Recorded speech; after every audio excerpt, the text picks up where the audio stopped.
Hello friends, अर्थशास्त्र economics मधल्या छोट्याशा अपडेटसाठी तुमचं स्वागत आहे. तुमच्या फोनमध्ये जो पण असेल, आयफोन असेल किंवा अँड्रॉइड फोन असेल, दोन ॲप प्रामुख्याने सापडतील. व्हॉट्सअपबद्दल बोलत नाही, झोमॅटो आणि स्विगीबद्दल बोलतोय. आपल्या बऱ्यापैकी लोकांना आज ट्रेंड झालाय, झोमॅटोवरनं स्विगीवरनं काहीतरी आपण खायला मागवतो, काही वस्तूही मागवतो. आपल्या काही व्हिडिओजमध्ये मी हेही सांगितलं होतं की आता ते मोबाईल डिलिव्हरी सिस्टमवर सुद्धा काम करतात की 10 मिनिटात ती डिलिव्हरी तुमच्या घरी येईल. वाईट गुड्स म्हणजे AC, washing machine, TV, fridge याची डिलिव्हरी सुद्धा झोमॅटो आणि स्विगी वेगाने काम करतात. एक रिसर्च पब्लिश झालाय मित्रांनो, ते असं सांगतं की भारतात सध्या फूड डिलिव्हरी आणि डायनिंग आउटचा बिझनेस 4.5 ते 5 लाख कोटी रुपयाचा आहे. आणि हा बिझनेस पुढच्या 5 वर्षात, 5 नाही 6 वर्षात, 2030 पर्यंत जवळपास 9 ते 10 लाख कोटीपर्यंत वाढणार आहे. हे आपल्याला काय दर्शवतं किंवा काय इंडिकेशन देतं? हे एक इंडिकेशन असं देतं की लोकांचं बाहेर खाण्याबद्दलचं जे कल आहे ते वाढत चाललेलं आहे.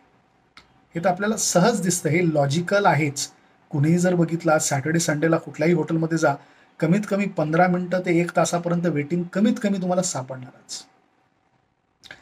हा मार्केट 18% ग्रो होतोय वर्षानुवर्ष, एव्हरी इयर, म्हणजे प्रत्येक वर्षी 18% तो मार्केट ग्रो होतोय.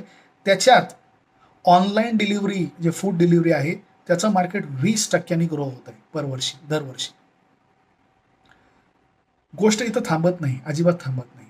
झोमॅटो आणि स्विगी फक्त त्याच्यापुरते मर्यादित अजिबात राहिलेले नाही. त्यांनी आता रजिस्ट्रेशन सर्व्हिसेस आणि कंप्लायन्स सर्व्हिसेस चालू केलेल्या आहेत. ज्या हॉटेल्सला कंपनी रजिस्टर करावी लागते किंवा LLP रजिस्टर करावी लागते किंवा फूड लायसन्स काढावं लागतं किंवा GSTचं रजिस्ट्रेशन घ्यावं लागतं, त्यांना सुद्धा या कंपनीज मदत करतात. कोण? झोमॅटो आणि स्विगी.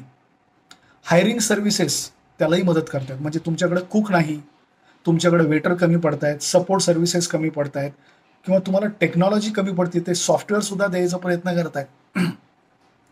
म्हणजे भविष्यात कॉम्पिटिशन तुमच्या बिझनेसला कुठून येईल हे तुम्ही अजिबात प्रिडिक्ट करू शकत नाही बरं का. म्हणजे आता जे रजिस्ट्रेशन सर्व्हिसेस त्यांनी चालू केल्यात, हे खूप सारे टॅक्स कन्सल्टंट्स, टॅक्स प्रॅक्टिशनर्स, काही केसेसमध्ये चार्टर्ड अकाउंटंट्स, कंपनी सेक्रेटरीज हे सुद्धा करत होते, करत आहेत. पण झोमॅटो आणि स्विगी जर याच्यात आलं तर तुमचा हॉटेलचा जो क्लायंट आहे तो निश्चितच याच्यात निघून जाईल. भविष्यात ते अकाउंटिंग सर्व्हिसेस देऊ शकतील, काही सांगता येत नाही. म्हणून तुमचा निश डेव्हलप करणं, त्याला प्रोटेक्ट करणं, त्याला वाढवत राहणं, कस्टमरला व्हॅल्यू देत राहणं इकॉनॉमिक्समध्ये खूप महत्त्वाचं आहे. या विषयात इकॉनॉमिक्स कसा? निश्चितच कस्टमरचा खर्च जर वाढला, त्याची डिमांड वाढली, फूड सेक्टर जर वाढत गेला तर त्याचा इकॉनॉमीला आपल्याला इम्पॅक्ट होणारच. आपल्या जीवनाला त्याचा इम्पॅक्ट होणार आणि गव्हर्नमेंटला GSTच्या कलेक्शनमध्ये भरपूर पैसा भेटणार. विचार करा, तुम्ही एखाद्या बिझनेसमध्ये अशा आहात का ज्याच्यात उद्या कुठलंही झोमॅटो आणि स्विगी येऊन तुमचा बिझनेस घेऊन जाऊ शकतात? आज इथंच थांबूया. व्हिडिओला लाईक करा, शेअर करा, सबस्क्राईब करा. हो, भेटत राहा. नमस्कार.